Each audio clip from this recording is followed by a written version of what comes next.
Welcome back, everybody. Today, I'm going to teach you how to share a GitHub repository link. This is incredibly useful when you're collaborating with team members, sharing your work with clients, or simply wanting to showcase your projects to others. Let's get started. First things first, open your web browser and head over to github.com. Once you're on the GitHub homepage, you'll need to log in using your credentials. Enter your username and password to access your account. This will take you to your GitHub dashboard where all your repositories and activity are displayed.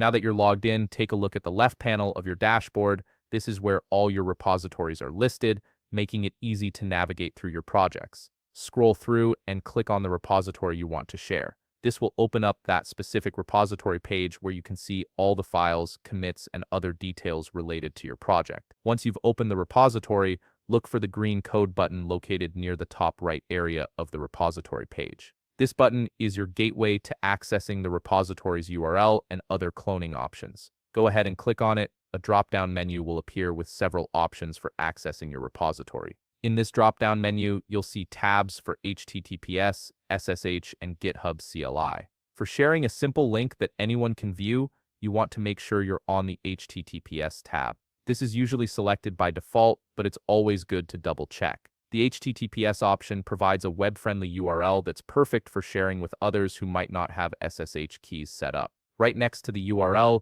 you'll notice a small clipboard icon. Click on Copy URL to Clipboard, or simply click the clipboard icon itself. This action copies the entire repository link to your clipboard instantly, making it ready to paste wherever you need it. You might see a brief confirmation message indicating that the URL has been copied successfully, and that's it. You now have your GitHub repository link copied and ready to share with others. Whether you're sending it through email, messaging apps, or posting it on social media, anyone with this link can view your repository, explore your code, and see what you've been working on. If you found this video helpful, please leave a like, subscribe, and see you in the next video.